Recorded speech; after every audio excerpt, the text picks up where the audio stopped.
بسم الله الرحمن الرحيم. الحمد لله رب العالمين والصلاة والسلام على أشرف الأنبياء والمرسلين أما بعد فأستعيذ بالله من الشيطان الرجيم بسم الله الرحمن الرحيم. السلام علیکم ورحمۃ اللہ وبرکاتہ. عزیز طلبہ کرام، امید کرتا ہوں احباب خیر سے ہوں گے. انشاءاللہ آج ہم مشکات المصابیح کے درس نمبر 55 میں باب الصلح فصل اول سے حدیث نمبر 4042 کو پڑھنے کی سعادت حاصل کریں گے. آج کے درس میں اس حدیث مقدسہ کا ترجمہ ہوگا اور ساتھ ساتھ اس حدیث مقدسہ کی تشریح و توضیح کی سعادت حاصل کریں گے. تو آئیے طلبہ کرام بلا تاخیر بڑھتے ہیں اپنے آج کے درس کی طرف. بسم اللہ الرحمن الرحیم. یہ صلح کا بیان ہے. رب تعالیٰ نے ارشاد فرمایا وَإِن جَنَحُوا لِلسَّلْمِ فَاجْنَحْ لَهَا وَتَوَكَّلْ عَلَى اللَّهِ. ایک اور جگہ رب تعالیٰ نے ارشاد فرمایا وَالصُّلْحُ خَيْرٌ. مصالحہ اور صلح یہ اصلاح سے مشتق ہے جو فساد کی ضد ہے.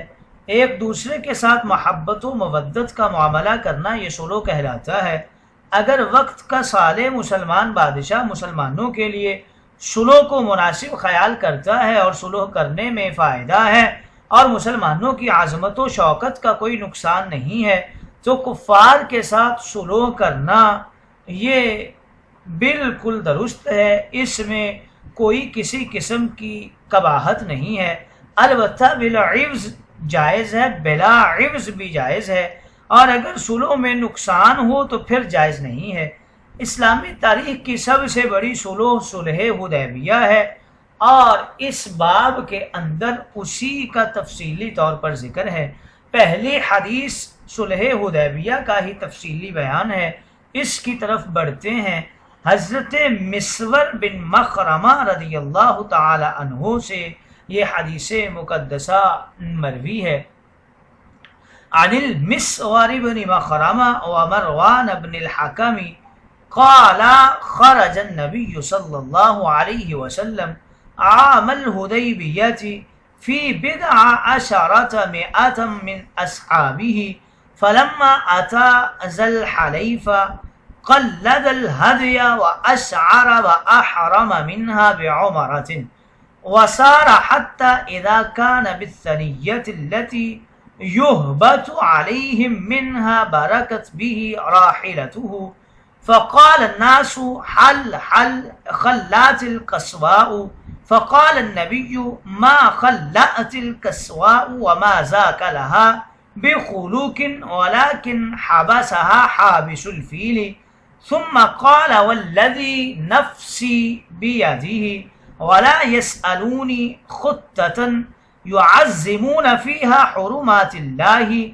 إلا أعطيتهم إياها ثم زجرها فوثبت فعدل عنهم حتى نزل بأقصى الحديبية على سماد قليل الماء يتبرده الناس تبردا فلم يلبثه الناس حتى نزهوه وشكي إلى رسول الله صلى الله عليه وسلم العطش فانتزع سهم من كنانته ثم أمرهم أن يجعلوه فيه فوالله ما زال يجيش لهم بالرج حتى صدروا عنه فبيناهم كذلك إذا جاء بديل بن ورقاء الخزائي في نفر من خزاعة ثم أتاه عروة بن مسعود وساق الحديث إلى أن قال إذ جاء سهيل بن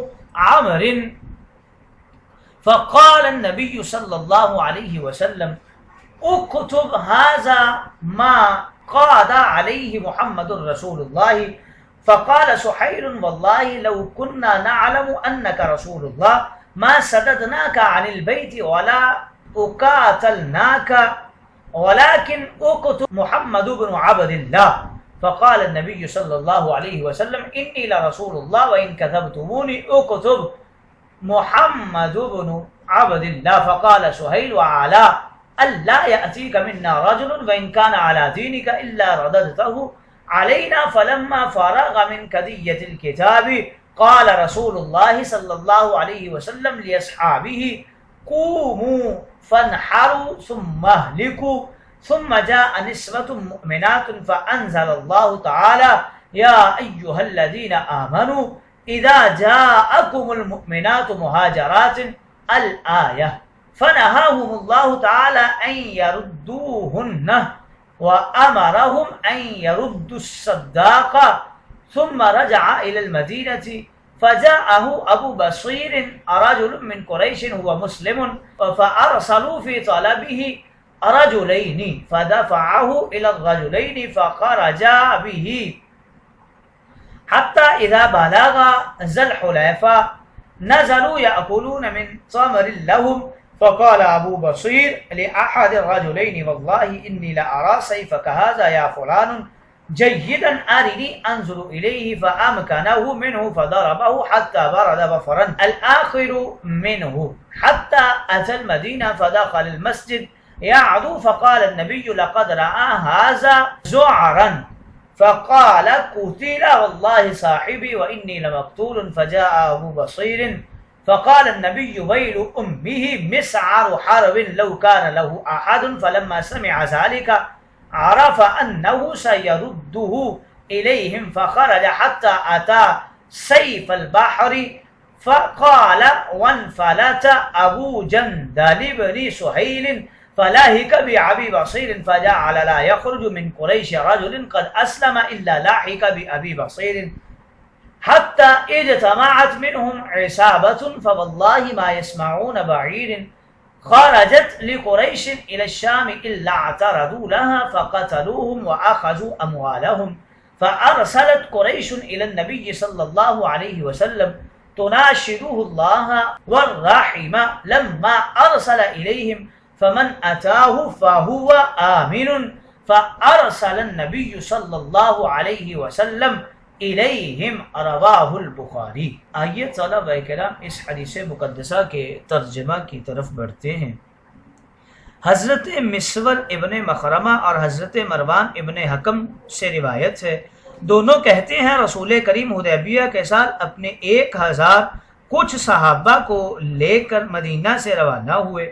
جب آپ ذوالحلیفہ پہنچے جو مدینہ کے جنوب میں تقریباً 6 میل کے فاصلے پر واقع ہے اور جس کو ابیار علی بھی کہتے ہیں، تو ہدا یعنی قربانی کے جانور کی گردن میں قلادہ باندھا اور اشعار کیا اور پھر ذوالحلیفہ ہی سے عمرہ کے لیے حرام باندھ کر روانہ ہو گئے.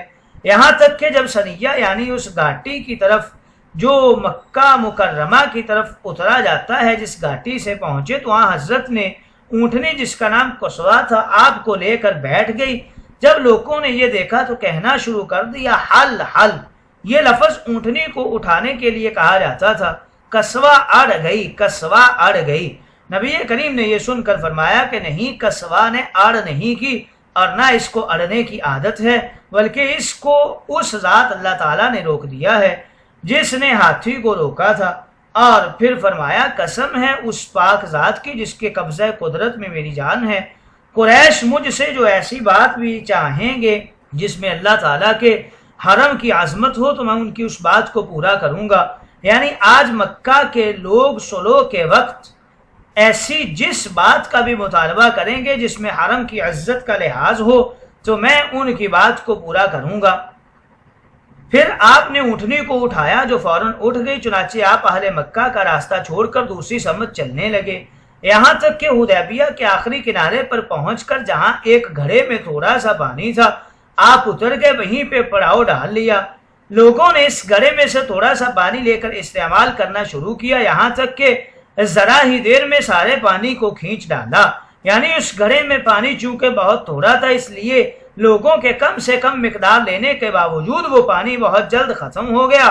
لوگوں نے بارگاہ مصطفیٰ میں آ کر پیاس کی شکایت کی.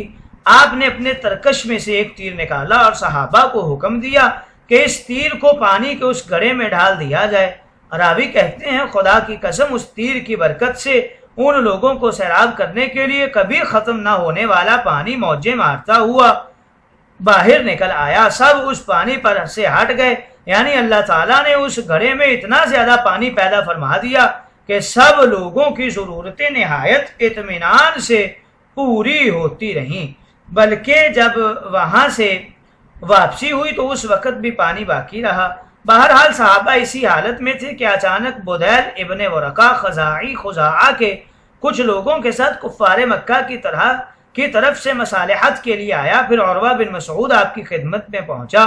آخرکار سہیل ابن عامر اہل مکہ کا آخری سفیر تھا اور نمائندہ بن کر آیا تھا۔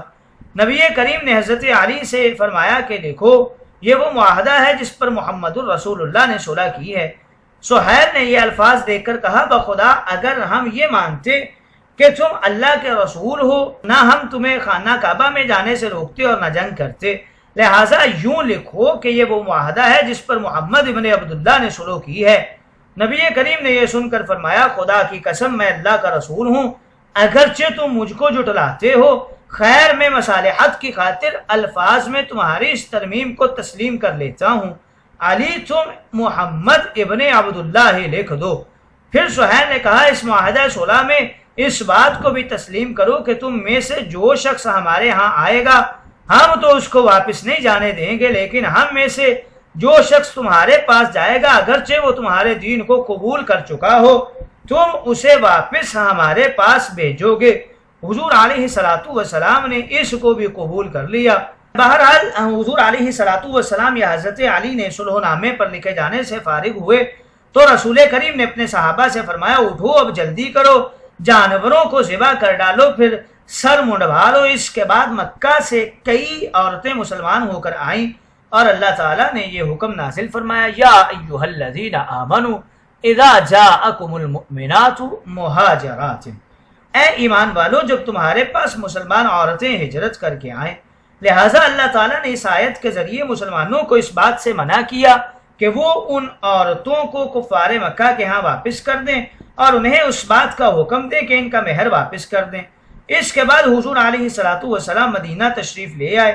کچھ دنوں کے بعد قریش کے ایک شخص ابو بصیر جو مسلمان ہو گئے تھے مکہ سے نکل کر بارگاہ مصطفیٰ کے پاس آئے۔ قریش مکہ نے 2 آدمیوں کو ان کی تلاش میں مدینہ بھیجا۔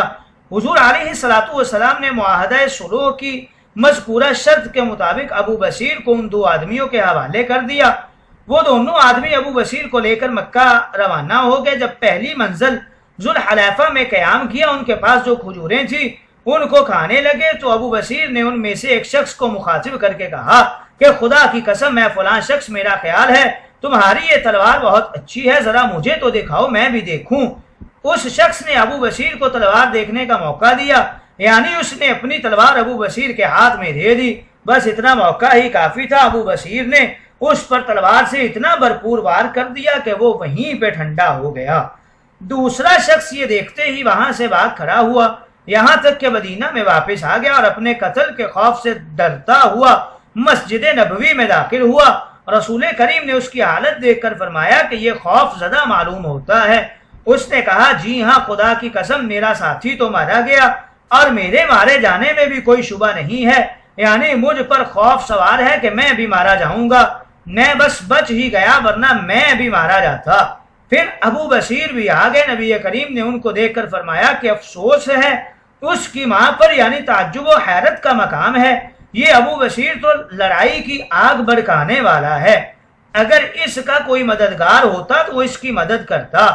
جب ابو بصیر نے حضور علیہ الصلوۃ والسلام کی یہ بات سنی تو وہ سمجھ گئے کہ حضور علیہ الصلوۃ والسلام مجھے پھر کافروں کے پاس بھیجیں گے۔ چنانچہ ابو بصیر دوبارہ کافروں کے حوالے کیے جانے کے خوف سے روپوش ہونے کے لیے مدینہ سے نکل گئے، یہاں تک کہ وہ سمندر کے ساحل پر ایک علاقہ میں پہنچ گئے۔ راوی کہتے ہیں ابو جندل ابن سہیل بھی کفار کے قبضے سے نکل بھاگے، ابو بصیر سے آ کر مل گئے، اور پھر تو یہ حال ہوا کہ مکہ میں جو بھی شخص اسلام قبول کر کے قریش کے قبضے سے نکل بھاگ تھا وہ ابو بصیر سے جا ملتا، یہاں تک کہ چند ہی روز میں ابو بصیر کے پاس قریش سے چھوٹ کر آنے والوں کی کافی تعداد اور بڑا گروہ جمع ہو گیا۔ اور خدا کی قسم جب بھی یہ لوگ سنتے کہ قریش کا کوئی قافلہ تجارت وغیرہ شام کے لیے روانہ ہوا ہے وہ اس کا پیچھا کرتے اور ان کو موت کے گھاٹ اٹھا کر سارا مال و اسباب لے لیتے۔ آخر کار جب ان لوگوں کی وجہ سے قریش کا ناچکا بند ہو گیا اور سخت پریشانی میں مبتلا ہو گئے تو ان کو احساس ہوا کہ ہم نے مسلمانوں سے ایک انتہائی غیر معقول شرط منوا کر کتنی بڑی نادانی کر دی ہے اور اس کا خمیازہ بھگتنا پڑ رہا ہے۔ لہٰذا انہوں نے کسی شخص کو اپنا سفیر یا نمائندہ بنا کر بارگاہ مصطفیٰ میں بھیجا اور اس کے ذریعے حضور علیہ الصلوۃ والسلام کو رب تعالیٰ کی قسم دلائی اور اس قرابت کے حق کا واسطہ دیا جو ان میں اور سرکار دو عالم میں تھی، اور یہ التجا کی کہ آپ کسی نہ کسی طرح صرف اتنا کرم ضرور کر دیں کہ اپنے کسی آدمی کو ابو بصیر اور ان کے ساتھیوں کے پاس بھیج کر یہ حکم دیں کہ وہ مدینہ میں آ جائیں اور ہمارے کسی قافلے کے ساتھ تعارض نہ کریں۔ جب آپ ان کو یہ حکم بھیج دیں اور وہ لوگ آپ کے پاس آ جائیں تو پھر اہل مکہ میں سے جو بھی شخص مسلمان ہو کر آپ کے پاس آئے گا وہ امن میں رہے گا، یعنی نہ صرف یہ کہ اس کی راہ میں کوئی رکاوٹ ڈالی جائے گی بلکہ اس کو ہمارے پاس واپس بھیجنے کی ضرورت بھی نہیں ہوگی۔ نیز انہوں نے کہا کہ آپ ابو بصیر کو ان کے طریقہ کار سے روک دیں، ہم معاہدہ صلح کے اس شرط سے باز آ رہے ہیں۔ چنانچہ نبی کریم نے کسی شخص کو ابو بصیر کی طرف بھیجا جس کے ذریعے ان کو یہ حکم دیا کہ وہ قریش کے قافلوں سے کوئی تعرض نہ کریں اور میرے پاس چلے آئیں۔ یہ بخاری شریف کی روایت ہے۔